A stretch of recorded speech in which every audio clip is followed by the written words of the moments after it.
Bonjour à tous et bienvenue dans le podcast de Productivio, le podcast qui vous donne des trucs, des astuces et des pistes de réflexion pour vous permettre d'être plus organisé, pour trouver votre essentiel, le réaliser avec efficacité et ainsi créer votre vie avec intention. Je suis Priscille Livenet, l'animatrice de ce podcast. Vous retrouverez toutes les notes de cet épisode sur le blog productivio.com dans la catégorie podcast. Vous pouvez partager ce podcast, vous pouvez le liker, vous pouvez mettre une note, une revue sur iTunes afin de le faire connaître. Pensez aussi à rejoindre la communauté de Productivio sur Facebook ou Twitter. Productivio est également sur la plateforme Tipeee et si vous souhaitez m'encourager, n'hésitez pas à le faire. À partir d'€1 par mois, c'est possible. Je vous en remercie par avance. Le sujet du jour est souvent douloureux à vivre, mais nous le rencontrons tous. Quand tout part de travers, quand tout part à volo, quand tout semble hors de contrôle, que devons-nous faire ? Comment réagir et surtout, comment revenir sur les rails ? Cela nous arrive à tous à différents moments de notre vie, où nous avons une idée claire et précise de la direction que nous suivons et de la voie à suivre, mais il se passe quelque chose et hop, on se trouve totalement hors piste, tout se barre en couille, excusez-moi de l'expression, tout part de travers. Lorsque nous nous rendons compte que tous nos plans sont à terre, il est important de prendre une pause et de nous demander d'où provient cette situation. Pour moi, il y a 2 raisons majeures. La première, c'est un événement extérieur, imprévisible, ou prévisible mais sur lequel on a très peu de choses à faire en préventif. Un accident, une maladie, un deuil, un licenciement, une catastrophe naturelle, un divorce, un changement majeur dans notre vie qui, par sa soudaineté et le fait que nous ne sommes que rarement acteurs, nous subissons la situation et tous nos autres plans personnels, nos objectifs, nos projets en sont affectés. L'autre raison majeure est interne. Nous constatons un résultat catastrophique dans le résultat de nos objectifs personnels ou professionnels, nos projets ont échoué. En nous questionnant avec honnêteté sur les raisons, nous constatons que le résultat vient d'une lente mais sûre dérive de nos actions. Nous avions un ou plusieurs objectifs, avec une liste d'actions, un plan d'action, et puis nous nous sommes laissés détourner de nos objectifs, nous avons délaissé nos routines, et le résultat escompté n'est pas au rendez-vous. Je vais prendre un exemple un peu extrême, mais parlant pour illustrer ces 2 éléments majeurs, ces 2 causes majeures. Exemple. Je décide de faire des économies tous les mois pour acheter un bien. Je mets en place un plan d'action pour faire des économies et je vise d'avoir économisé 1 000 € à la fin de l'année. À la fin de l'année, mon compte d'épargne affiche un beau 0. Mais si je regarde mon relevé bancaire, je vois que tout se passait bien jusqu'en septembre. Et puis, là, en décembre, je suis à 0. Le cas 1. La cause externe. Un conducteur négligent a abouti ma vieille voiture assurée au tiers. Le montant des réparations était élevé et pas intégralement couvert par mon assurance. Ne souhaitant pas racheter une voiture neuve, j'ai dû prendre dans mes économies pour assurer sa remise en marche. Et je suis à 0. Cas 2. J'ai découvert une nouvelle série sur Netflix et j'ai 5 saisons à rattraper. J'y passe toutes mes soirées et mes week-ends. Du coup, je ne prends pas le temps de préparer mes repas pour la semaine ni mes lunchbox. Résultat, je mange tous les midis au restaurant où j'achète des sandwichs hors de prix et le soir, je me fais souvent livrer un repas. En 3 mois, j'ai grignoté mes économies et je n'ai rien épargné. C'est assez caricatural, je vous l'accorde. Le principe est d'analyser la situation, le ou les faits générateurs et d'adapter notre réponse. Mais attention, l'honnêteté est de mise. Il s'agit de ne pas se trouver des excuses, mais de trouver des événements réels, qu'ils soient ou non en notre faveur entre guillemets. Prenons le premier cas, l'événement extérieur, imprévisible, qui met tous nos plans à terre. J'ai récemment écouté un podcast qui faisait un parallèle entre cette situation inattendue et un film. Vous allez au cinéma voir un film, par exemple, on dit un film romantique. Vous vous installez, le film commence. Vous commencez à collecter des informations sur les personnages, les bases de l'histoire, le fil conducteur du film. À chaque image, vous intégrez inconsciemment de nouvelles informations sur le script. Et plus le récit est développé, plus vous avez de chances d'interpréter les nouvelles informations pour les rendre cohérentes avec les événements passés, avec les événements qui se sont produits depuis le début du film. Par exemple, un événement positif peut être interprété comme de la chance ou comme une récompense pour un bon comportement. Les événements négatifs peuvent être considérés comme une punition ou bien un malheur. Réfléchissez à la façon, dans un film, où les écrivains font très attention à garder le fil conducteur dans la réalité qu'ils ont créée. Les événements sont parfois surprenants, mais ils sont toujours plausibles, car les auteurs veulent vous garder engagé. Donc vous êtes en train de regarder ce film romantique. Et puis, imaginons qu'au moment où les deux amants s'embrassent, l'homme se transforme soudain en un oiseau géant et il emporte la femme. Vous seriez excessivement surpris, n'est-ce pas? Surtout s'il n'y a aucun avertissement dans le titre ou quoi que ce soit dans la bande-annonce. Et vous seriez en train de vous démener mentalement pour comprendre ce développement soudain. Et peut-être que vous resteriez jusqu'au bout parce que vous avez acheté le ticket, ou que vous êtes vraiment curieux de savoir comment ça se termine, ou peut-être que vous partiriez irrité parce que ce n'est pas l'histoire à laquelle vous vous attendiez. Et peu importe ce que vous choisissez de faire, réfléchissez à la façon dont une telle surprise vous oblige à envisager de nouvelles interprétations. C'est ce qui arrive lorsqu'un événement majeur semble sortir de nulle part. Comment répondrez-vous à ces événements qui modifient radicalement le chemin que vous suivez dans la vie? Comme le dit Maya Angelou, tu ne peux contrôler tous les événements qui t'arrivent, mais tu peux décider de ne pas être réduite par eux. Nous pouvons choisir de voir les difficultés comme des défis. Shawn Achor, chercheur à Harvard et expert du bonheur dont je vous ai parlé il y a quelques mois, a constaté que les personnes heureuses et résilientes en période de stress ne voyaient pas les problèmes comme des menaces, elles les voyaient comme des défis à surmonter. Ces personnes ne sont pas câblées différemment. Shawn a constaté que cet état d'esprit pouvait être enseigné, ce qui est une excellente nouvelle, car cela signifie que même si dans le passé vous avez considéré vos défis comme étant simplement des choses terribles, vous pouvez changer la façon dont vous regardez cela. Par exemple, lorsque Shawn a enseigné à des banquiers stressés par la crise bancaire qu'ils pouvaient considérer le stress comme un facteur d'amélioration, ils ont constaté une baisse de 23% de leurs symptômes liés au stress. Ils ont également constaté une augmentation significative du bonheur et une amélioration spectaculaire de leur niveau d'engagement. Donc, changer la façon dont vous regardez ces événements peut vraiment faire la différence. Vous trouverez les liens vers cette étude dans les notes du podcast. L'autre chose à considérer est que ces événements n'auront peut-être pas un impact aussi important que vous le pensez. Le psychologue social de l'université de Harvard, Daniel Gilbert, a constaté que des situations extrêmes et inévitables déclenchent une réaction dans notre cerveau qui augmente la positivité et le bonheur. Imaginons que l'on vous demande de décrire l'impact d'un événement négatif majeur sur votre vie, un événement comme la destruction d'un domicile par un tremblement de terre ou peut-être la perte de vos jambes. Vous parleriez probablement de la façon dont cela serait dévastateur. Mais il a trouvé dans cette démarche que lorsque les gens subissent effectivement un événement traumatisant comme celui-ci, leur niveau de bonheur est presque identique 6 mois seulement après l'événement. Là encore, vous trouverez les liens vers cette recherche dans les notes du podcast. Cela provient du fait que les événements traumatiques déclenchent notre système immunitaire psychologique, un système très similaire à celui que notre corps utilise lorsque nous tombons malades. Cela augmente notre capacité à trouver une vision positive et le bonheur dans une situation inéluctable. Cela signifie que des événements extrêmement négatifs et extrêmement positifs n'influent pas vraiment sur notre niveau de bonheur à long terme, en tout cas pas autant que nous nous y attendons.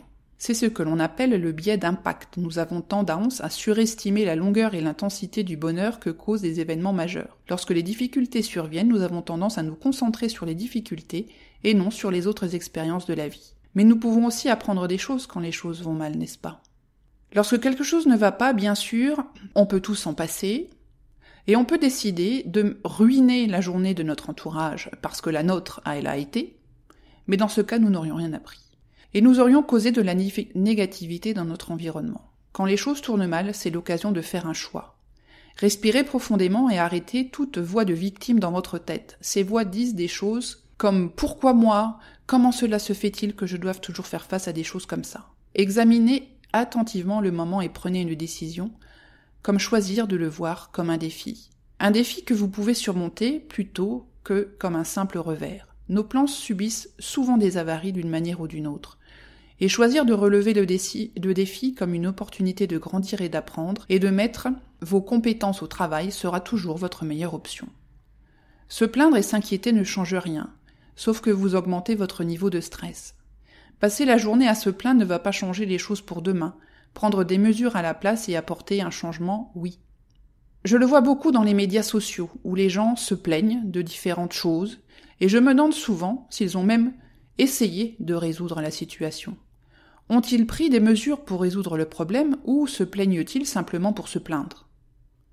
Le vrai bonheur ne peut venir que lorsque vous arrêtez de vous plaindre de vos problèmes et que vous commencez à vraiment avancer et agir. Et que vous commencez à être reconnaissant pour tous les problèmes que vous n'avez pas. Sortez de la douleur et n'oubliez pas les leçons que vous avez apprises grâce à elles. Il s'agit de montrer vos cicatrices, pas vos blessures. Vos cicatrices sont un symbole de force. Nous ne voulons pas avoir honte de ces cicatrices. Cela signifie que la douleur est terminée, que la plaie est fermée et que vous êtes plus fort. Les cicatrices ne vous tiennent pas en otage et elles ne vous font pas vivre dans la peur.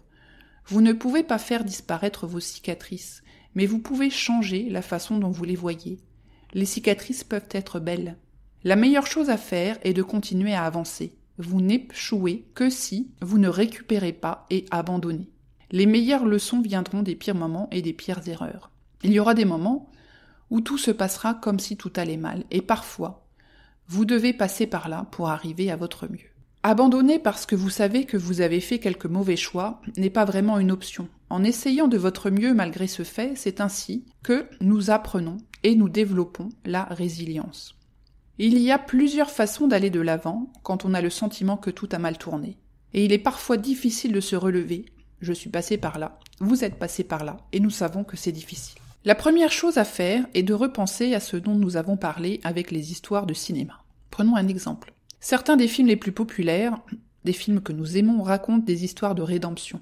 La recherche montre que les personnes qui considèrent leur propre histoire comme une rédemption ont tendance à avoir un plus grand sentiment de bien-être, un sens et un but dans leur vie. Elles ont tendance à voir et à recadrer ces expériences de vie difficiles comme transformatrices, où ils ont souffert de grandes douleurs profondes, mais ils ont acquis une nouvelle perspicacité. Avoir un récit de vie rédempteur est un facteur prédictif majeur d'une meilleure humeur, d'une haute estime de soi et d'un sentiment général de bonheur accru. Le problème est que nos esprits ne construisent pas souvent nos histoires de vie dans cette manière. Notre tendance naturelle est de nous attarder sur des événements négatifs, de nous attarder sans cesse sur ces événements que nous devons accomplir pour les résoudre. Je ne pense pas qu'il y ait quelqu'un qui ait réussi, qui n'a jamais eu à se remettre d'un revers ou d'un échec. La différence est la perspective que ces gens ont quand leur projet tombe à l'eau. Ils se lèvent, ils se secouent, ils y retournent. Et vous pouvez le faire aussi. La seconde chose que nous pouvons faire est d'exprimer nos problèmes sans nous perdre dans la colère. Souvent, nous nous tournons vers nos amis et notre famille pour obtenir de l'aide quand les choses vont mal et c'est génial d'avoir un système de soutien pour nous aider.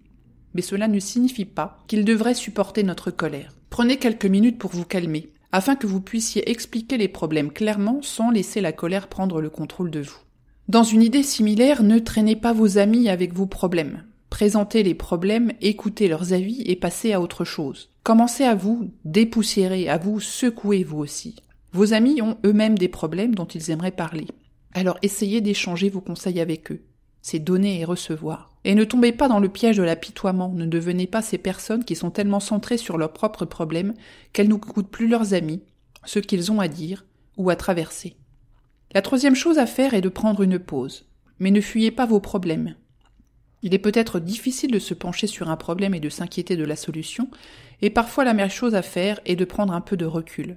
Lorsque vous êtes au milieu du désordre, la manière la plus simple d'obtenir une vue d'ensemble de la situation est de partir et d'évaluer la situation à partir de là. Faites une vision hélicoptère. Parfois, c'est juste l'arbre qui cache la forêt. Prenez du recul même si cela vous semble difficile, tellement vous avez la tête pleine de soucis. Mais assurez-vous simplement de ne pas traiter cela comme une fuite. Au lieu de cela, prenez du recul, calmez-vous, revenez ensuite pour évaluer le problème sous un angle différent.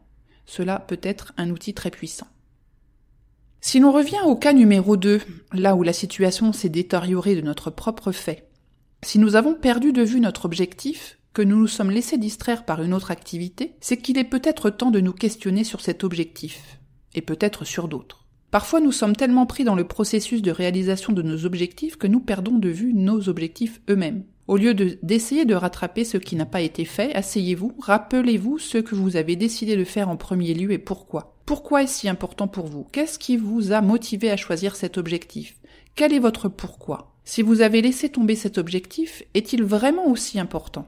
Est-ce que votre motivation était réellement profonde ou bien juste un souhait qui se balaie au premier coup de vent? N'avez-vous pas été trop ambitieux ou bien avez-vous largement surestimé vos capacités? Les objectifs étaient-ils bien en phase avec votre contexte, vos capacités réelles, votre disponibilité? Avez-vous mis en place les bonnes actions? Avez-vous fait des revues régulières de votre avancement? Ou pourquoi ne l'avez-vous pas fait? Comment pouvez-vous améliorer ce point? Prenez conseil auprès d'une personne proche qui vous connaît et ne vous jugera pas. Quelle est sa vision de votre situation? Un regard externe pourra vous éclairer. Cet objectif n'est peut-être plus en phase avec vos dernières évolutions de votre vie. À vous de vous poser sereinement et de vous questionner à ce sujet. Et je vous conseille aussi de réécouter la série sur les objectifs de fin d'année 2017, ainsi que l'épisode récent sur les saisons de la vie. Une fois ces démarches effectuées, que ce soit dans le cas d'un événement externe ou la situation que nous avons nous-mêmes créée, la dernière étape est de s'y remettre. En prenant en compte les changements qui découlent de l'événement externe, ou bien notre motivation retrouvée pour nos objectifs, il est temps de reprendre le manche et d'avancer. Et là, on reprend le b.a.-ba de la création des objectifs et de leur mise en œuvre. La vision, les objectifs qui en découlent, les actions à mettre en place, le planning, les revues régulières, les ajustements. C'est tout remettre en ordre de marche, aller de l'avant, prendre de nouvelles mesures pour voir ce que vous pouvez changer pour le mieux. Gardez en tête le conseil d'Épictète, ne vous battez pas contre ce qui n'est pas de votre ressort, focalisez votre énergie et votre attention sur ce qui est sous votre contrôle, définissez le plan, planifiez et passez à l'action en tenant compte du nouveau contexte dans lequel vous vous trouvez.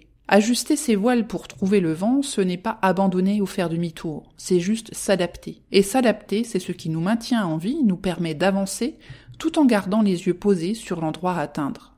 Parfois la route n'est pas droite et elle est semée d'embûches. Mais réfléchissez. Préféreriez-vous faire 100 km à pied dans une plaine interminable totalement plate, ou bien préféreriez-vous parcourir ces 100 km sur un terrain vallonné, escarpé parfois, qui vous permet aussi de voir de jolis paysages, des cascades et des lacs, des forêts et des glaciers? Croyez en vous, donnez-vous la possibilité d'accepter que oui, il y a des moments où nos plans déraillent, et oui, il y a des moments où on se sent perdu.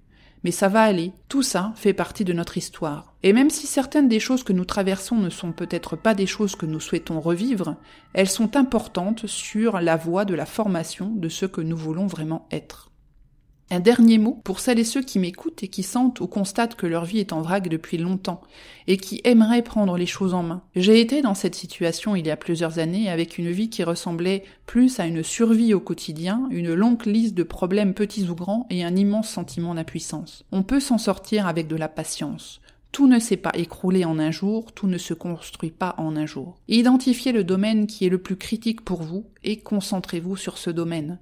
Prenez conseil auprès de vrais conseillers. Attachez une importance particulière à votre santé et à votre porte-monnaie, sans ces deux-là, on n'arrive à rien. Vous pouvez le faire, croyez en vous. J'espère que cet épisode vous a plu. On se retrouve dans quelques temps pour une suite. En attendant, je voulais vous faire un retour sur le concours que j'ai organisé suite à l'épisode sur le journaling, avec donc la participation de l'application Day One.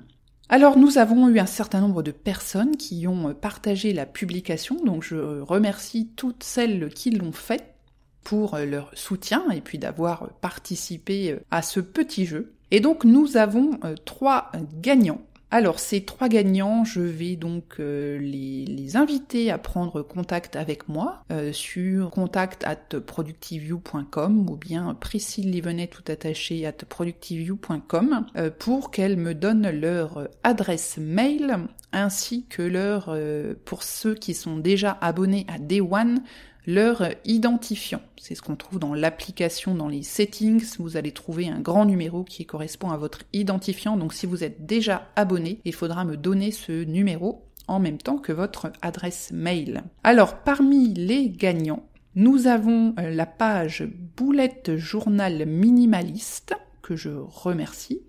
Nous avons aussi les amis de Relife. Alors, comme vous êtes 2, Mathieu et Guillaume, je vous laisse choisir lequel des 2 me transmettra ses coordonnées. Un grand merci pour le partage. Et puis, nous avons aussi notre ami Thomas Chauvin. Alors Thomas, il est extrêmement chanceux puisqu'il avait déjà participé au concours pour gagner le e-book de Matt sur la création des podcasts. Et puis là, quelques mois plus tard, il gagne donc un abonnement de 6 mois en premium à l'application Day One. Donc je répète, Boulette Journal Minimaliste, Relife, et puis Thomas Chauvin, eh bien vous avez plus qu'à me contacter. Bravo à vous et bravo à tous ceux qui ont participé. Voilà, c'est terminé pour cet épisode. Nous n'aurons pas d'autres épisodes en septembre puisque dans quelques jours je m'envole pour des vacances très largement méritées. En l'occurrence, je pars au Québec où normalement je devrais rencontrer mon cher ami Matt pour la première fois dans la vraie vie. Voilà, donc on se retrouvera plutôt en octobre à mon retour. Je vous souhaite à tous un excellent moment et je vous dis à très vite. Bye bye!